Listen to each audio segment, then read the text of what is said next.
കേരളത്തിൽ ലഹരിയുടെ സ്പോട്ടായി മാറുകയാണോ കൊച്ചി എന്നുള്ള സംശയം ബലപ്പെടുത്തുന്ന രണ്ട് വാർത്തകളാണ് ക്രൈം ഫയൽ തുടക്കത്തിൽ തന്നെ പങ്കുവയ്ക്കുന്നത്.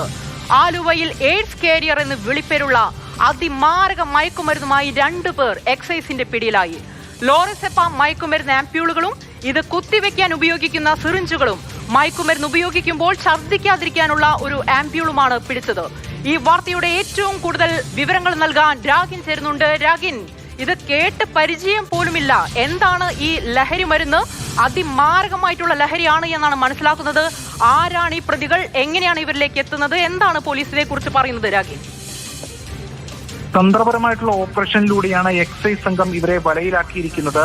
ആലുവ കരുമാലൂർ സ്വദേശി അനൂപ് കെ, അതോടൊപ്പം തന്നെ ദേശംകടവ് സ്വദേശി ജപ്പാൻ പപ്പൻ എന്ന് വിളിപ്പേരുള്ള പ്രഭാകരൻ എന്നിവരാണ് എക്സൈസ് വലയിലായത്. ഇവരുടെ കയ്യിൽ നിന്ന് പിടിച്ചെടുത്തിരിക്കുന്നത് 4 ലോറസെപ്പാം മയക്കുമരുന്ന് ആംപ്യൂൾ, അതോടൊപ്പം തന്നെ ഇത് കുത്തിവെക്കാൻ ഉപയോഗിക്കുന്ന സിറിഞ്ചുകൾ, കൂടാതെ മയക്കുമരുന്ന് ഉപയോഗിക്കുമ്പോൾ ഛർദ്ദിക്കാതിരിക്കാനുള്ള ആംപ്യൂൾ, ഇത് ഉൾപ്പെടെയാണ് എക്സൈസ് സംഘം പിടികൂടിയിരിക്കുന്നത്. ഇടനിലക്കാരെ കാത്ത് ആലുവ പരിസരത്ത് നിൽക്കുകയായിരുന്നു ബൈക്കിൽ. അങ്ങനെ നിൽക്കുന്ന ഘട്ടത്തിലാണ് എക്സൈസ് സംഘം ഇവരെ തിരഞ്ഞ് എത്തിയത്. എക്സൈസിനെ കണ്ട് പിന്തിരിഞ്ഞോടാൻ ഇവർ ശ്രമിച്ചു. തുടർന്ന് എക്സൈസ് പിന്തുടർന്ന് ഇവരെ പിടികൂടി വലയിലാക്കുകയാണ് ഉണ്ടായിട്ടുള്ളത്. ഈ 2 പേരും കഴിഞ്ഞ കുറെ നാളുകളായി മയക്കുമരുന്ന് കച്ചവടം നടത്തി വരികയായിരുന്നു എന്നതാണ് എക്സൈസിന് കിട്ടിയിട്ടുള്ള വിവരം. ഈ കേസിൽ കൂടുതൽ അറസ്റ്റുകൾ ഉണ്ടാകുമെന്നാണ് എക്സൈസ് സംഘം അറിയിക്കുന്നത്. ഇവരുടെ ബൈക്കും അതോടൊപ്പം തന്നെ ഫോൺ ഉൾപ്പെടെ പിടിച്ചെടുത്തിട്ടുണ്ട്. തമിഴ്നാട്ടിൽ നിന്നാണ് ഇവർക്ക് ഇത് കിട്ടുകയും ഇത് കൊണ്ടുവരികയും ചെയ്തത് എന്നതാണ് ബോധ്യമാകുന്നത്. ഈ റേവ് പാർട്ടികൾക്കും മറ്റും രഹസ്യമായി നടക്കുന്ന റേവ് പാർട്ടികൾക്കും മറ്റും ഉന്മാദം ഉണ്ടാക്കുക അല്ലെങ്കിൽ ഉന്മാദം പകരുക എന്ന ലക്ഷ്യത്തോടു കൂടിയാണ് ഇവ എത്തിച്ചിരിക്കുന്നതെന്ന് എക്സൈസ് സംഘം പറയുന്നു. അടിവസ്ത്രത്തിൽ പ്രത്യേക അറകളിൽ ആണ് ഇത് സൂക്ഷിച്ചിരുന്നത് എന്നതും എക്സൈസ് സംഘം വ്യക്തമാക്കുകയാണ്.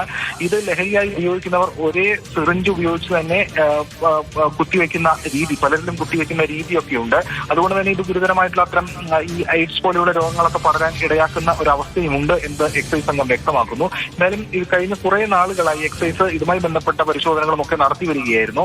ഈ ലോറസെപ്പാം എന്ന് പറയുന്നത് പ്രത്യേകിച്ചും ഈ ആങ്സൈറ്റി പോലുള്ള മാനസിക വിഭ്രാന്തികൾ, അതോടൊപ്പം തന്നെ ക്യാൻസർ വേദന സംഹാരികൾ തുടങ്ങിയൊക്കെ ആയിട്ട് വളരെ മൈന്യൂട്ടായിട്ടുള്ള അളവിൽ കൊടുക്കുന്നതാണ് എന്നതാണ് അന്വേഷണ സംഘം ഉൾപ്പെടെ പറയുന്നത്. പക്ഷെ അത് അനാവശ്യമായി ഉപയോഗിക്കുന്നത് നിമിത്തം ഗുരുതരമായിട്ടുള്ള പ്രത്യാഘാതം ശരീരത്തിലും മറ്റുമൊക്കെ ഉണ്ടാക്കും. H1 വിഭാഗത്തിൽ പെടുന്ന ഒരു മരുന്നാണ്, മയക്കുമരുന്ന് ആണിത്.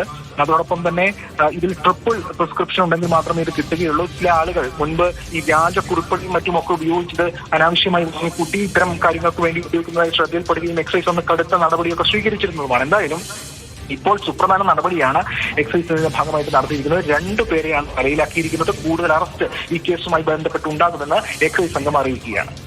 അതെ രാഗിൻ, ഇപ്പോൾ ആ പ്രതികളുടെ ദൃശ്യങ്ങളാണ് നമ്മൾ കണ്ടത്. എയ്ഡ്സ് കാരിയർ അത്ര കേട്ട് പരിചയമുള്ള ലഹരിയല്ല, അതിമാരകമായിട്ടുള്ള ലഹരിയാണ്. തമിഴ്നാട്ടിൽ നിന്നുൾപ്പെടെ അന്യ സംസ്ഥാനങ്ങളിൽ നിന്നാണ് കേരളത്തിലേക്ക് ഇത് എത്തുന്നത്. ഈ 2 പേർക്കപ്പുറത്തേക്ക് ഇതിൽ ഇടനിലക്കാരുണ്ട്, വിൽപ്പനക്കാരുണ്ട്. അവരിലേക്കൊക്കെ ഈ പ്രതികളെ ചോദ്യം ചെയ്യുന്നതിലൂടെ എത്താൻ കഴിയുമെന്നാണ് പ്രതീക്ഷിക്കുന്നത്. എസ് രാഗിനാണ് ഇത് സംബന്ധിച്ചുള്ള വിവരം നൽകിയത്.